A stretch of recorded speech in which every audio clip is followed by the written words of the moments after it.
인사하실까요? 사랑합니다. 그리고 축복합니다. 인사하시 바랍니다.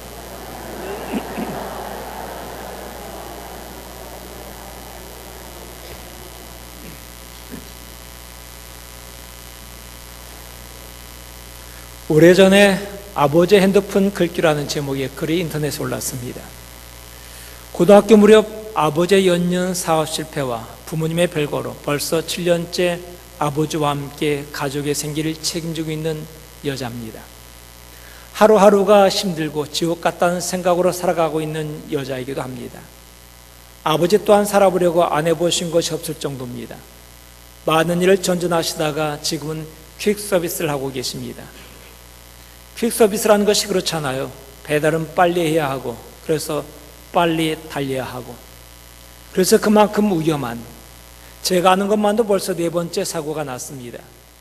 그때마다 아버지는 엄마 잘 챙겨드리고 걱정하지 말라는 말만 하셨습니다. 며칠간 연락 안 될 거란 말도 덧붙여서요.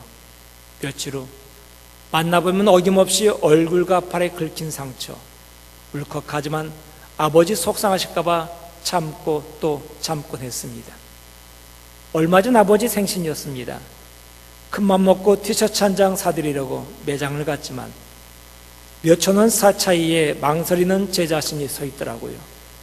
남들은 몇십만 원도 큰 망설임 없이 사는데 저는 아빠 선물임에도 몇천 원에 고민을 하다니 정말 마음이 아팠습니다. 그날 저녁 동생과 함께 식당 앞에서 아버지를 만났습니다. 아버지는 오토바이를 타고 오셨습니다. 낡고 여기저기 찌그러진 아버지의 오토바이. 또 울컥했지만 잠시 누르고 맛있게 고기를 먹었습니다. 생신 축하도 해드리고 선물도 드렸더니 어찌나 좋아하시던지 계속 미소만 짓고 계셨습니다. 그때 아버지가 싸주신 고기를 오물거리다 식탁 위에 있던 아버지의 핸드폰 액정을 무심코 보게 됐습니다. 액정에 쓰였던 글귀, 그만 가고 싶다. 숨이 턱하고 막혀왔습니다. 또 머릿속이 온통 하얘졌습니다. 많은 빚에 자식에 다른 일을 할 수도 없고 얼마나 지치고 힘드셨으면 액정에 그런 일을 남기셨을까. 그날은 모른 척하며 애써 웃었지만 목구멍까지 차오르는 울컥함을 참느라 정말 힘들었습니다. 이 글을 들으면 우린 다 울고 싶다는 생각이 들 것입니다. 이런 삶이 힘들기도 하지만 이런 삶에 살아간 자들에게 내가 해줄 수 있는 것이 아무것도 없다는 생각 때문에 말입니다. 2000년 전 반무섬에 갇혀있던 요한, 그는 반무섬에서 크게 울었다고 말합니다. 그가 울었던 이유가 무엇일까요? 신실하게 신앙을 지키며 살려고 발버둥 쳐도 헤어날 것이 없는 성도들의 암울한 생활 때문에 울었을 것입니다. 그러나 그를 울렸던 근본적 이유, 그것은 바로 열 수 없는 두루마리 때문이었습니다. 하늘 높은 보좌 중앙에 앉으신 이가 있고 그 손에 두루마리가 들려 있습니다. 앞뒤 빽빽하게 기록된 두루마리입니다. 그리고 이 두루마리는 7인으로 봉인되어 있습니다. 천사가 외칩니다. 이거 두루마리를 풀 자가 누가 있겠느냐? 두루마리를 열 자가 누가 있느냐? 아무도 없었습니다. 하늘 위에도 없었고 땅 위에도 없었고 땅 아래도 없었다고 말합니다. 이 두루마리는 심판의 예고입니다. 심판에 기록된 것입니다. 이 심판의 책이 열리는 날 심판은 시작됩니다. 그리고 심판이 시작될 때 신실한 성도들, 믿음을 지키려고 했던 믿음의 성도들, 그리고 이 믿음 때문에 환난과 핍박을 받았던 모든 성도들이 환난과 핍박과 고난이 멈춰집니다.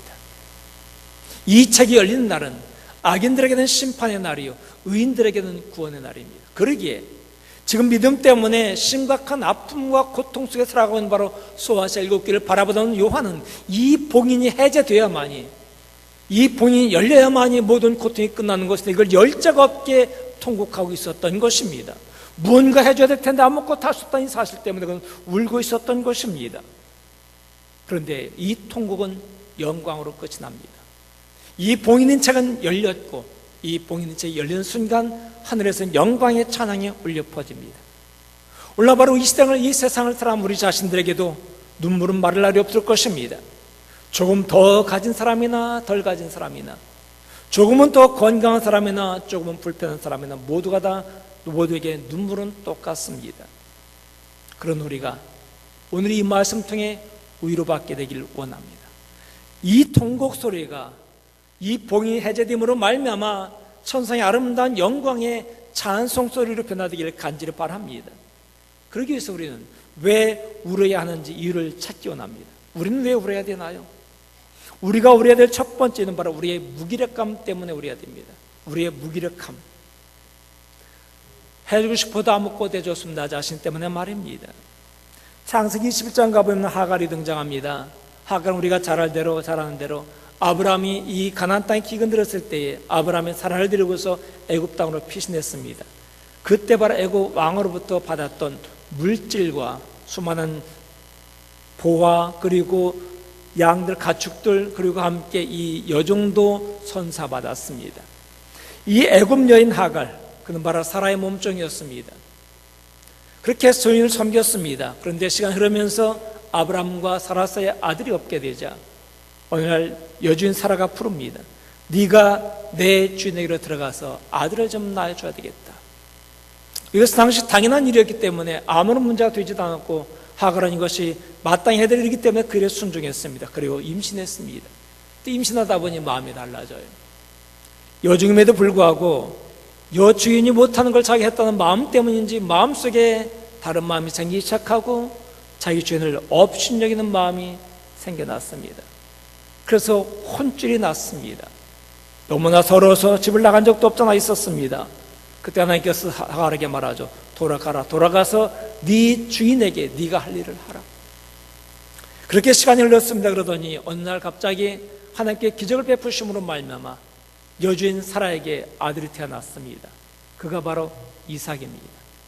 기적 가운데 얻은 이삭이 자라면서 이제 젖들 나이가 되자 그 형이었던 다시 말해 하갈의 아들이었던 이스마엘이 이삭을 괴롭힙니다. 이 광경을 바라보던 사라의 눈에서 불이 납니다. 그 옛날 저 이스마엘이 하갈의 몸속에 있을 그때에 여종으로부터 하찮은 여종으로부터 멸시받았던 것, 무시받았던 그 마음도 생각이 납니다. 그래서 불이 나가지고 참을 수 없어 아브라함이 말합니다. 저 아이와 저 에멜을 내쫓아라. 어차피 약속의 자녀는 이삭이지 않느냐. 맞는 말이긴 한데 참 맞는 말이긴 한데 그래도 아무리 서절할지라도 아브라함 자식 아니던가요? 그래 아브라함이 머뭇거립니다. 그때 하나님께서 말씀하시면 아브라함아 하갈과 이스마엘 내보낸 것을 두려워하지 말고 어려워하지 말아라. 걔들은 내가 책임진다. 그도 큰 민족을 이룰 것이니 걱정하지 말고 사라의 말대로 해주어라. 이튿날 하갈과 이스마엘을 불러서는 그들에게 먹을 것과 마실 것을 지어주고는 내보냈습니다. 갈 곳이 없습니다. 이방이었던 하갈이 갈 곳이 어디가 있을까요? 갈 곳 없던 말 하갈과 이스마엘은 빈들을 떠들다가 어느덧 먹을 것도 떨어지고 마실 물도 떨어졌습니다. 이제 그들 앞에 놓은 것은 죽음밖에 없습니다. 이때 하갈이 이스마엘을 관목나무 아래 놔두고는 서로 마주보며 대성통곡했단 말합니다. 왜냐하면 죽어가는 아들을 보면서도 아무것도 할 수 없다는 무기력감 때문에 그랬습니다. 그래 여러분, 이게 우리의 모습입니다. 누군가에게 도움을 주고 싶어도 도움 줄 수 없는 자신을 바라보면 우리는 웁니다. 가족에게 필요한 것을 공급해 줘야 하는데 그렇게 하지 못한 자신의 무기력함 때문에 우리는 울고 있는 것입니다. 하지만 여러분, 우리가 우는 것은 바로 우리의 무기력감인데 이 무기력함은 내가 무언가 해줄 수 없는 것 거기에만 있는 것은 아닙니다. 좀 더 근원적으로 파고들어가면 우리의 무기력함은 우리의 약한 죄성 때문입니다. 다시 말해 바울이 말했던 바 내가 원하는 바 선행치 못하고 도리어 원치 않는 바 악을 행하기는 나 자신을 바라보면서는 통곡해야 된다는 것입니다. 바울은 로마서 7장 19절 24절 이렇게 말합니다. 내가 원하는 바 선행치 않고 도리어 원치 않는 바 악을 행하는도다. 오라 나는 곤고한 사람이로다. 이 사망의 몸에서 누가 나를 건져내려. 이것이 오늘 살아간 저 여러분들의 고백이 아니던가요? 이 가운데 악하고 싶은 사람 누가 있겠습니까? 악한 짓 하고 싶은 사람 누가 있겠습니까? 많은.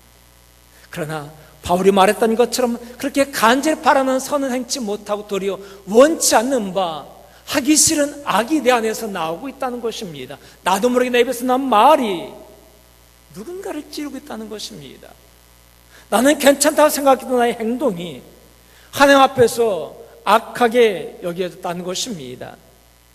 이것 때문에 우리는 울어야 돼요. 그런데 우리는 나 자신에 대해서 굉장히 후한 점수를 줘요. 나는 괜찮은 사람이라고 말입니다. 나는 악하지 않다고 말입니다.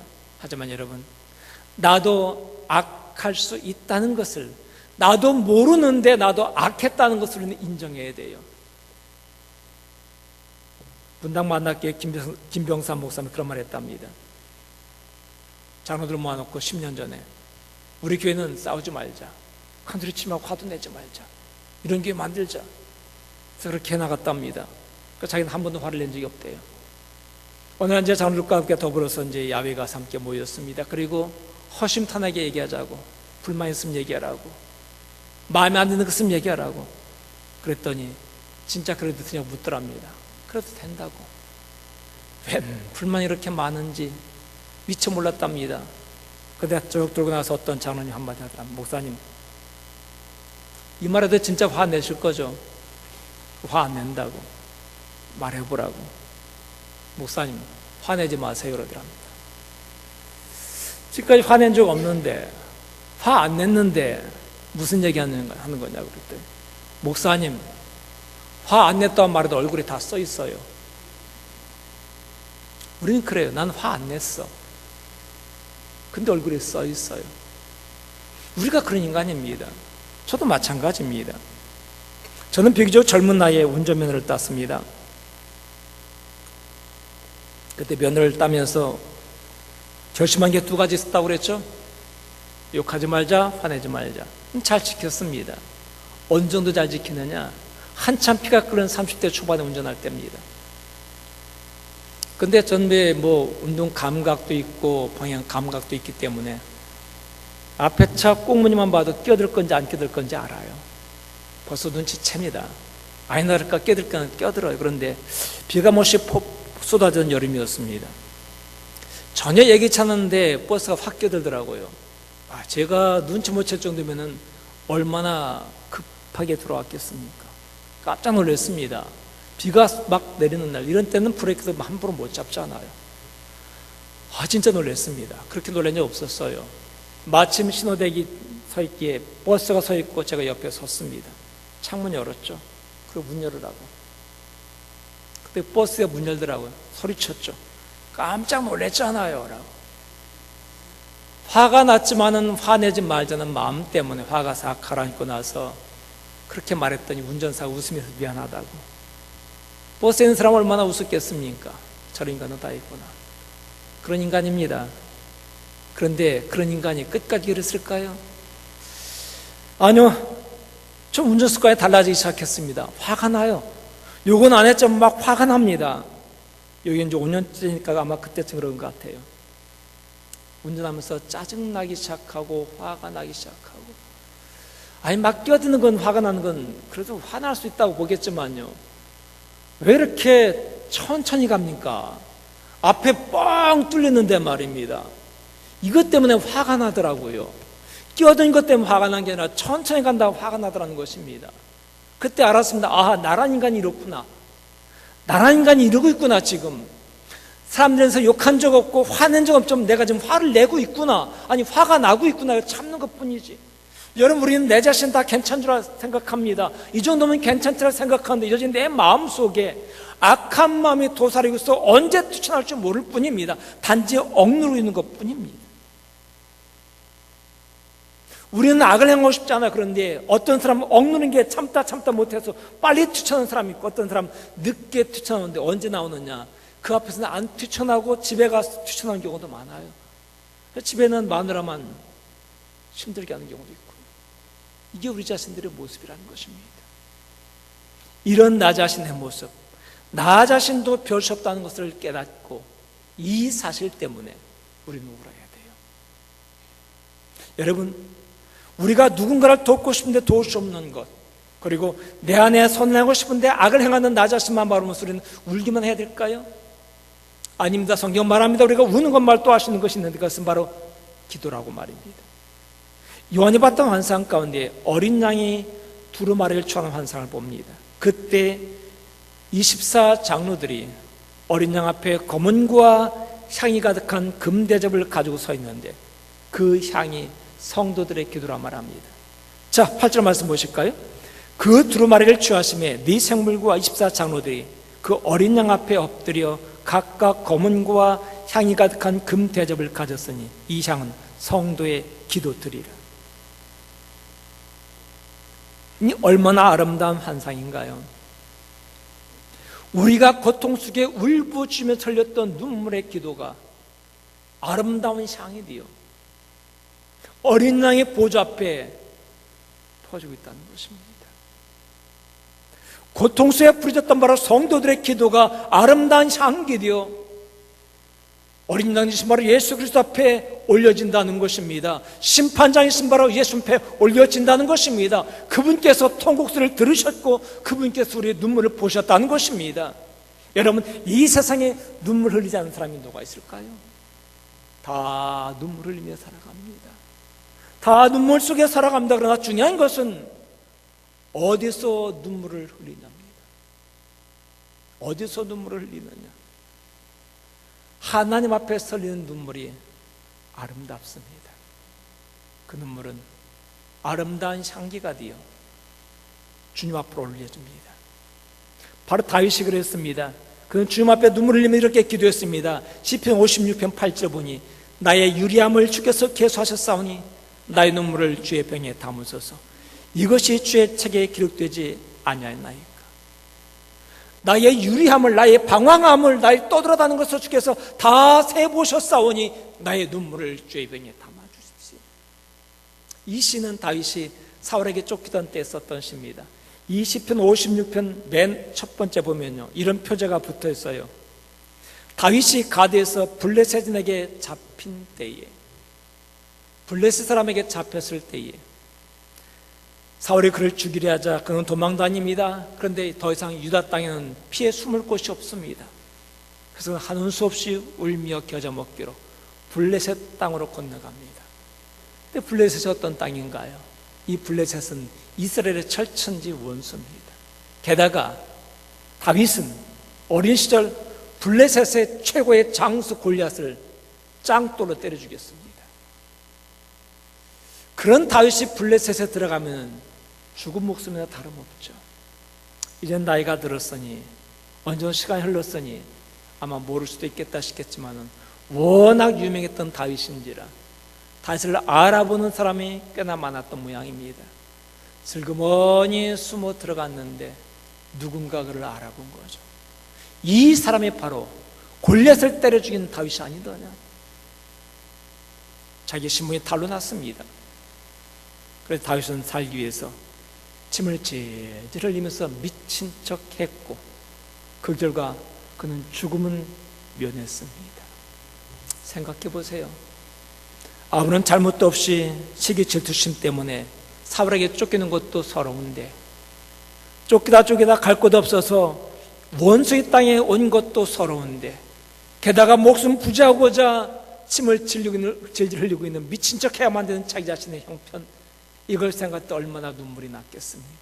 아니, 사울로서 눈물도 났겠지만 정말 창피해서 눈물이 났었을 것입니다. 이때 다시 그렇게 말합니다. 하나님이여, 내가 이렇게 유리하고 방황하며 떠들어가는 거 다 세워보셨사오니 이제 내 흐르는 눈물을 주의 방에 담아주십시오. 잊지 말고 기억해달라는 얘기입니다.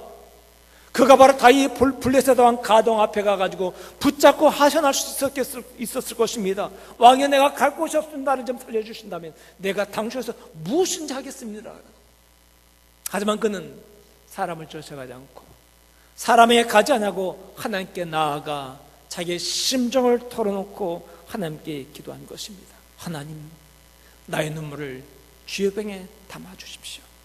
그래 여러분, 우리가 울 곳이 있다는 것은 바로 하나님 아버지 앞입니다. 우리가 울어야 될 때 있다는 것은 바로 예배당입니다. 은밀한 곳에 계신 주 앞에 나가서 우리 마음을 털어놓을 때에 은밀한 중에 보시는 주님께서 보시고 갚아주십니다.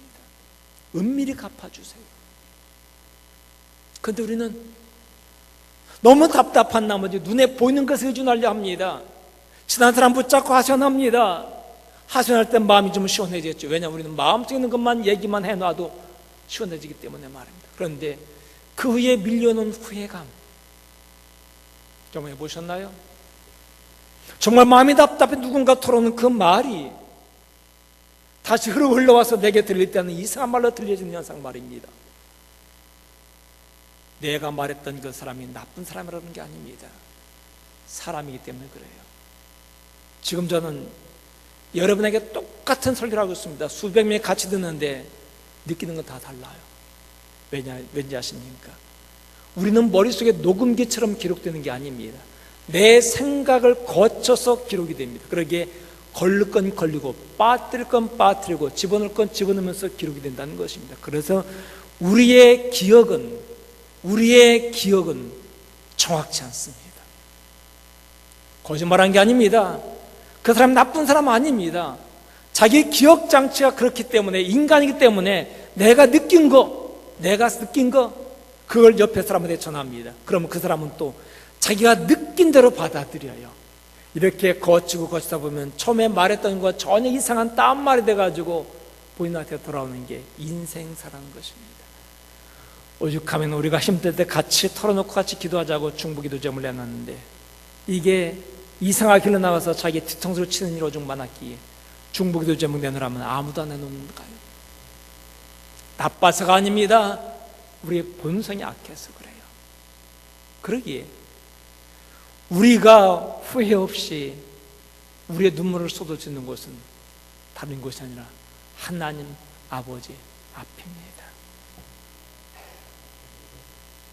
이 눈물이 회복되어야 됩니다. 무엇보다도 예배당의 눈물이 회복되어야 됩니다. 과거 우리 어머니들은 참 그들이 가서 기도할 처소가 없었습니다. 요즘에야 집이 방이 몇 칸씩 되기 때문에, 게다가 사람도 없기 때문에 남는 방이 있잖아요. 그 방 하나 골방 만들어서 은밀한 기도의 방, 우리 기도의 골방 만들 수 있는데 옛날에 그게 어디 있어요? 그래서 그들은 할 수 없이 기도하고 싶으면 예배당에 왔습니다. 그리고 예배당이 우리 어머니들의 은밀한 기도처였습니다. 와서 새벽마다 밤마다 마룻바닥을 눈물로 적셨습니다. 그런데 여러분, 그때 그 눈물의 기도가 마룻바닥 적신 눈물이 이 세상 땅으로 흘러들어가 세상이 아름다워졌습니다. 팍팍한 세상 속에서 예배당은 살아난 그 눈물 통곡 소리 때문에 세상 희망이 있었습니다. 적어도 저 속은 뭐가 다르구나, 저 안에 있는 인간들은 뭔가 다르구나, 저 안에 있는 사람들에게 뭔가 기대할 게 있구나. 그때 세상이 팍팍하고 힘들었고 먹고 살기 참 힘들었지만 그래도 그들은 예배당 안을 바라보면서 희망을 가졌고 새벽에 울려 퍼진 새벽 종소리 들으면서 희망을 품었습니다. 그 어느 때부터인가 예배당에서 통곡소리가 사라지고 눈물이 사라졌습니다. 어머니들이 눈물로 말미암아 세상이 아름다워져 살만하다 보니 더 이상 눈물 흘릴 이유가 없었던 거죠. 그런데 공교롭게도 예배당에 눈물이 사라지자 세상에 탄식하기 시작하고 세상에 통곡하기 시작합니다. 희망이 없다고 아우성칩니다. 저 예배당 안에마저도 희망이 없다고, 저 인간들 지네끼리 모여가 저짓거리하고 있다고 욕하고 분노만 뿜어내고 있습니다. 여러분, 이것이 우연의 일치일까요? 우리는 어느샌가 내 자신이 굉장한 자냐고 착각하면서 자만심에 빠져 있고, 기도한 대신에 한 사람이라도 더 만나서 물건 하나 더 팔아야 했던 마음으로 우리는 하나님보다 사람을 더 우선시하며, 하나님보다 일을 더 우선시하며, 하나님보다 돈이 더 우선이 됐습니다. 그러다 보니 기도가 사라지는 거예요. 기도할 이유가 없었던 겁니다. 기도할 일이 없었던 것입니다. 예배당에 눈물이 그치면 예배당 밖에서 울게 됩니다. 땅에 통곡하고 세상에 통곡하고 가정에서 통곡소리가 나오고 일터에서 통곡소리가 난다는 것입니다. 사랑하는 성도 여러분, 예배당의 눈물을 회복하십시오. 기도의 골방으로 들어가십시오. 그곳에 들어가서 엄밀히 보신 하나님 아버지 앞에 말하십시오. 그럴 때 우리가 거기서 물을 때 우리 가정이 삽니다. 우리 일터가 살아납니다. 우리는 우리가 멈췄던 잊었던 눈물을 다시 회복할 때입니다. 나 자신의 무기력감 때문에 울어야 되겠지만 어쩔 수 없는 나 자신의 악함 때문에 우리는 또 울어야 됩니다. 하나님 앞에서 눈물을 흘릴 때 그 눈물이 아름다운 장기가 되어 주 앞에 올려질 것입니다. 그 눈물을 주의 병에 남아 천상으로 올려질 것입니다. 그리고 그 눈물이 기쁨이 되어 우리의 삶의 현장을 아름답게 만들 것입니다. 이 무기력함 때문에 우는 자 되기를 간절히 바랍니다. 두 번째, 우리가 우려야 될 이유가 있단 말은 하나님의 은혜 때문에 우려야 됩니다. 우리의 무기력감, 어쩔 수 없는 나 자신, 해야 되는데도 불구하고 하지 못하는 것 때문에 울고, 우리가 선을 행하자 원하는데 악한 것 행한 때문에 울고 있는 우리 자신. 근데 그럼 우리를 버리지 않으셔서 하나님께 은혜를 베푸셨습니다. 하나님께 길을 내신 것입니다. 요한이 아무것도 할 수 없어서 저 봉인을 해제해야만이 우리 성도들이 살 텐데, 우리 성도들이 밝은 삶을 살 텐데, 내가 아무것도 할 수 없다는 것에 눈물을 흘며 통곡하고 있을 그때에 24 장로 중 하나 이렇게 말합니다. 5절 보세요. 장로 중에 한 사람이 내게 말하되 울지 말라. 유다 지파의 사자 다윗의 뿌리가 이겼으니 그 두루마리와 그 7인을 떼시리라 하더라. 울고 있는 요한에게 울지 말라 말하는 장로가 있었습니다. 이런 사람 하나만 있어도 얼마나 힘이 드는지 모릅니다. 그런데 그가 그렇게 울지 말라고 위로만 할 뿐만이 아니라 해결책이 있다고 말해줍니다. 이 7인을 뗄 자가 있다고 소개합니다. 그게 누군가요? 6절을 보십시오. 내가 또 보니 보좌와 네 생물과 장로들 사이에 한 어린 양이 서 있는데 일찍이 죽임을 당한 것 같더라. 그에게 7뿔과 7눈이 있으니 이 눈들은 온 땅에 보내실 받은 하나님의 7영이더라. 네 생물들 사이에 한 어린 양이 있는데 이 어린 양이 7인을 뗍니다. 그런데 이 어린 양은 일찍이 죽임당한 것 같더라. 누구예요? 우리를 위해서 죽임당하신 하나님의 어린 양 예수 그리스도. 여러분, 그분이 무기력한 우리 자신들을 살리고자, 우리에게 그런 능력을 주시고자 당신 스스로 십자가를 지신 것입니다. 십자가에서 승리하신 것입니다. 왜 어린 양이라 표현됐을까요? 어린 양. 여러분, 양은 공격용 무기가 아무것도 없어요. 날카로운 발톱도 없고 날카로운 이빨도 없고 뿔조차 없습니다. 그럼 방어용 무기는 몸을 보호색으로 바꾼다든지 이런 능력은 없어요. 그냥 꾸불꾸불한 털 때문에 잡혀먹기 십상이고 남에 걸리기 십상입니다. 정말 연약한 싸워서 절대 이길 수 없는 이런 존재가 어린 양입니다. 하나님께서 예수님을 어린 양에 비한 것은 이 어린 양은 순종합니다. 털 깎는 자리에 갈 때도 순종합니다. 마지막 도사장에 가는 순간까지도 끝끝내 순종합니다. 덤비지 않아요.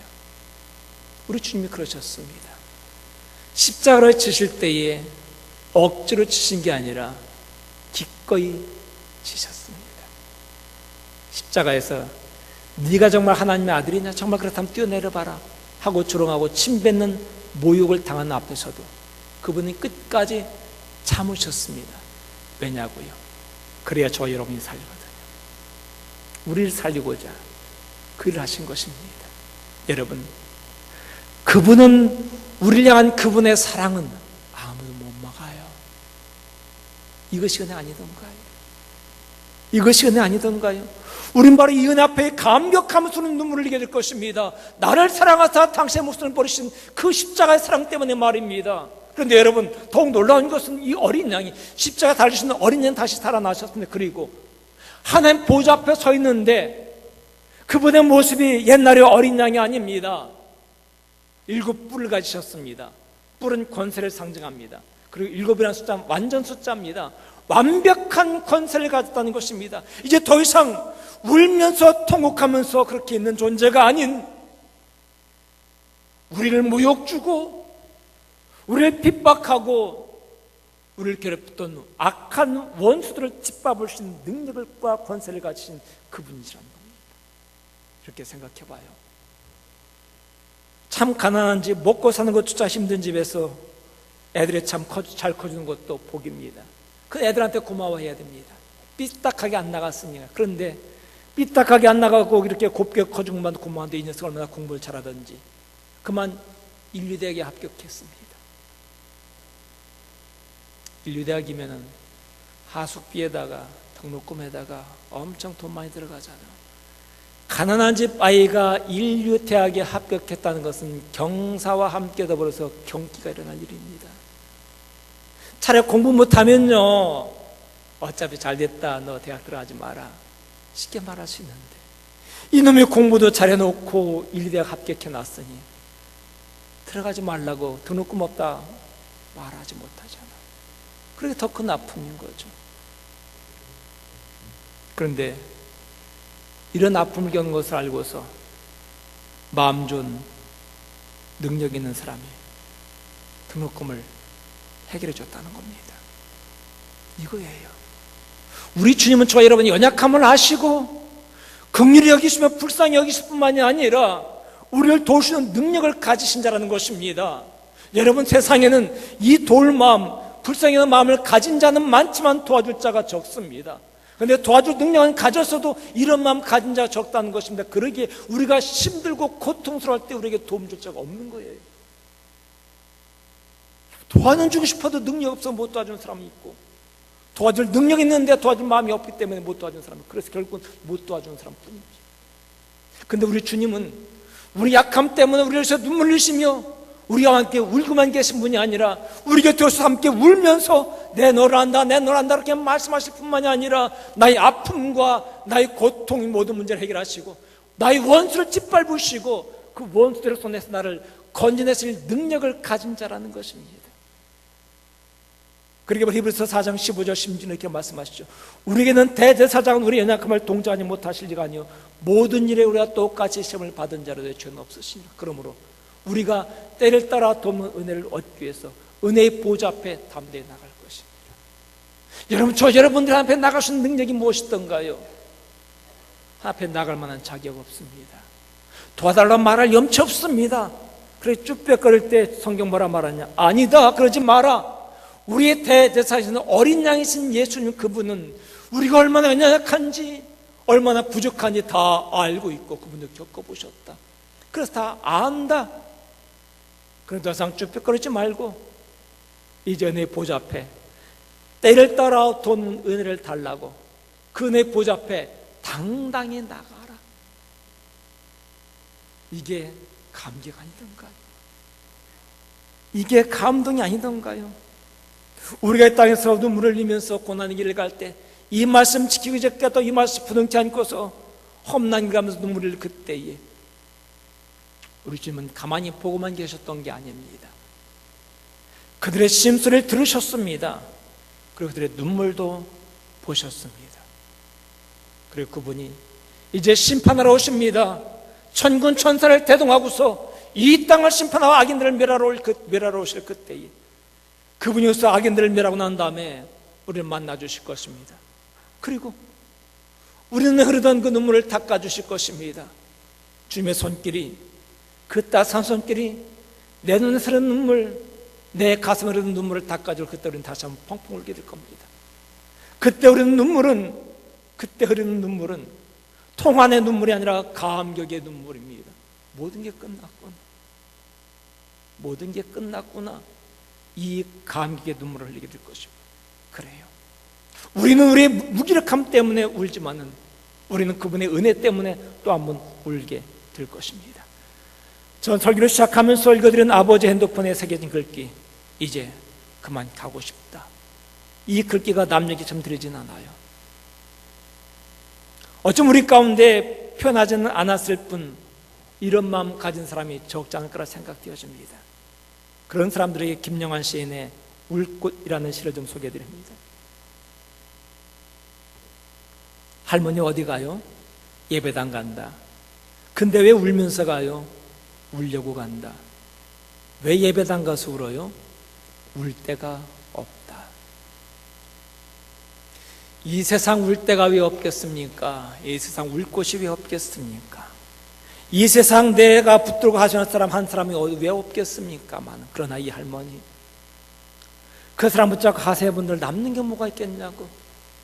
그러면서 그는 이 세상 울 데가 없는 게 아니라 우리가 울어야 될 곳은 오직 예배당 하나님 앞이라는 것을 알기 때문에 그 길을 가는 거죠.